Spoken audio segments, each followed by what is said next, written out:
সত্যমেব জয়তি, স্বাগতম নন্দন গার্ডেনে। আজ আমরা ইনডোর প্লান্টের মধ্যে জিজি প্লান্টকে আমরা আজ দেখব। জিজি প্লান্টটি খুব সুন্দর এবং খুব হার্ডি। এটা সারভাইভ করার জন্য খুবই উপযোগী। এটার জন্য লো মেনটেন্যান্স এবং এখানে কোনো সেই ধরনের পরিচর্যা বা পরিষেবা দরকার পড়ে না।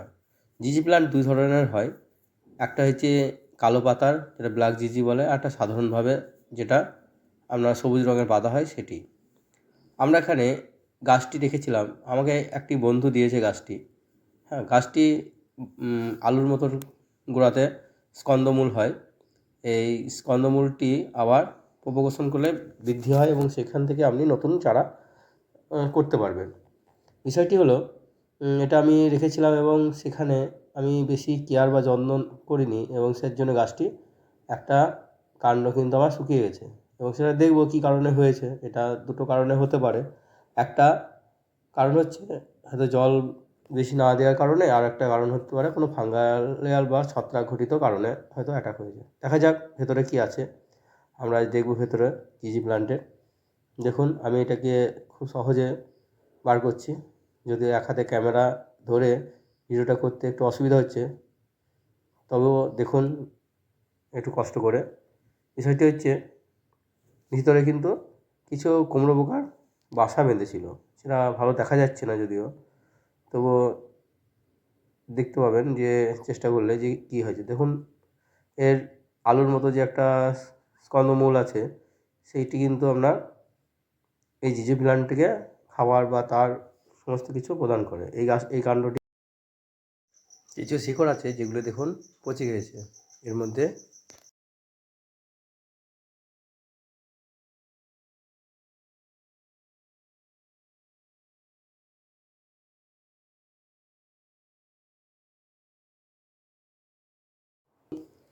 এটিকে ওয়েল ড্রেনেজে মাটিতে বালি যথেষ্ট পরিমাণে মিশানো থাকার জন্য আমি কিন্তু আর নতুন করে মাটিতে বালি মিশাইনি। এখানে আমি বেবিস্টন বলে একটি ফাঙ্গাসাইড আছে, ছত্রাকনাশক, যেটি আমি এখানে দেবো এবং তার ফলে এর ভেতরে যে ফাঙ্গাস থাকার সম্ভাবনা অনেক কমে যাবে এবং গাছটি আর সহজে ফাঙ্গাল অ্যাটাক হবে না। এই সেই বেবিস্টন ছত্রাকনাশক পাউডার। এখানে এই ছত্রাকনাশক পাউডারটিকে ভালো করে মাটির সাথে মিশিয়ে নিতে হবে এবং এর সঙ্গে আর কিছু আমি কম্পোস্ট দেবো, যেগুলি আমার আছে, আগে থেকে রেডি করা আছে, এবং এটি হচ্ছে আমার ভার্মি কম্পোস্ট। আর আর কিছু পরিমাণে আমি বিভিন্ন মিশ্র সার এখানে কিন্তু প্রয়োগ করব এবং তার ফলে কিন্তু গাছটির যে আমরা নিউট্রিশন ভ্যালু অনেক বৃদ্ধি পাবে এবং সেটা গাছটি একটা সুন্দর পর্যায়ে বেড়ে উঠবে। যাই হোক, যেভাবে প্রতিটা গাছকেই আপনার লাগাবার আগে মাটি এইভাবেই তৈরি করতে হয় এবং মাটিটার আরেকটা বিশেষত্ব হবে এই যে মাটির মধ্যে কোনো দলা বা দানা পেকে থাকবে না, সমস্তটা কিন্তু ঝুরঝুরে হবে। মাটিটা ঝুরঝুরে হলে কী হবে, মাটিটা খুব সুন্দর জল জল এধারে সরবরাহ হবে এবং জলটি বেরিয়ে যাবে, বেশি পরিমাণে এক্সেস জল আপনার থাকবে না।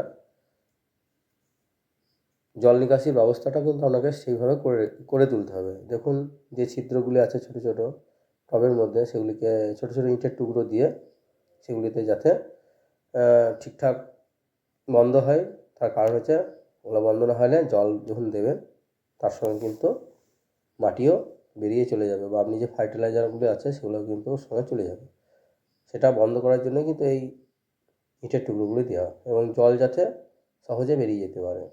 জলটা কিন্তু জমতে দিলে চলবে না।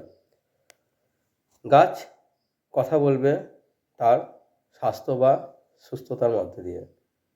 সেই কারণে গাছকে আপনি যতটা পরিচর্যা করার ততটাই যদি করেন তবেই কিন্তু গাছ সুস্থ থাকবে। তার চেয়ে বেশি পরিচর্যা হয়ে গেলে কিন্তু গাছ সুস্থর জায়গায় অসুস্থ বেশি হবে।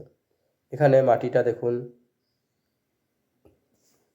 কীভাবে ঝুরঝুরে বা মাটির যে ঢেলা বা দলা পেকে থাকে সেগুলোকে কিন্তু আপনার ভালো করে মেরে নিতে হবে।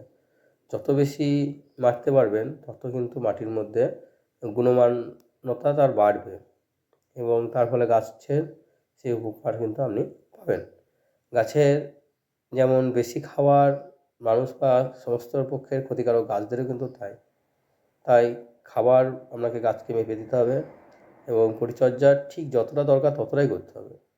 বেশি করলে গাছের সমস্যা হবে এবং একদম না করলেও গাছের ক্ষতিও হয়, কিন্তু গাছটা অন্তত মারা যায় না, গাছটা অন্তত ঠেকে যায় এবং গাছের স্বাস্থ্য দেখলে বুঝতে পারবেন যে এর পরিচর্যা দরকার আছে। আর বেশি পরিচর্যা করতে গেলে কিন্তু গাছ একদম মারা যাবে, আপনি বুঝতেও পারবেন না যে গাছের কী হলো। হঠাৎ করে গাছ ঝিমিয়ে গিয়ে দেখা যাবে গাছ আর বাড়ছেই না। সে কারণে যতটা পারবেন গাছকে বুঝুন, গাছকে দেখুন ভালো করে কাছ থেকে। প্রতিদিন গাছ দেখলে আপনি বুঝতে পারবেন গাছের কী চাই, গাছের কী দরকার, তাহলে কিন্তু আপনি সেই মোতাবেক আপনি গাছকে সরবরাহ করতে পারবেন। দেখুন এই শিকড়গুলি সব পচে গিয়েছিলো, কী কারণে হয়েছিল ঠিক আমি অতটা অনুধাবন করতে পারছি না, তবু হয়তো এখানে আমার ফাঙ্গাস যেটা ছত্রাকনাশক আমাকে এখানে প্রয়োগ করলে ভালো হতো কিছুদিন আগে, সেটা আমার হয়তো করা হয়নি। গাছটিকে অনেক দিন পর আমি দেখলাম গাছটার জল বিশেষ লাগে না এবং ছায়াতে থাকার জন্য একবার জল দিলে আপনার বহুদিন ভিজে মাটি অবস্থায় থাকে, সেখানে বেশি জলের দেওয়ার প্রয়োজন হয় না। সে কারণে গাছটিকে আমি এমন জায়গায় রেখেছিলাম যাতে আমার চোখের সামনে ছিল না, সেই জন্য গাছটি কিন্তু এই অবস্থা। তবে এবার আমি একে চোখের সামনে রাখবো এবং এটা নিয়মিত দেখবো গাছটির কী গ্রোথ, এবং গ্রোথটা কিন্তু খুব কম। এই গাছের গ্রো রেট যে খুব চচ্চর করে বাড়বে তা নয়, গাছটা এমনি স্লো গ্রো রেট হিসাবে বাড়ে আমি যতটা দেখেছি। হ্যাঁ, গাছটি আমি আমার এক বন্ধুর কাছ থেকে পাওয়া, গাছটি আমি কিনে নিই। গাছটির দাম 100-150, যে যেমন নার্সারিতে যেমন গাছের সাইজ সেই অনুযায়ী নেয়, ওখানে 50 টাকাও পাওয়া যায়। যাই হোক, নার্সারির নিজস্ব ব্যাপার, সেগুলি আপনারা দেখে শুনে কিনবেন।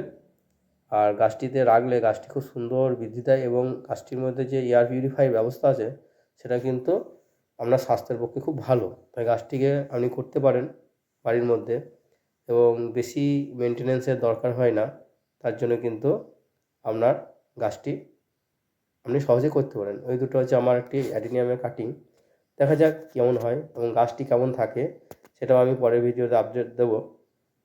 সবাই ভালো থাকবেন, সুস্থ থাকবেন, এগুলো আমার ভিডিও শেষ করছি।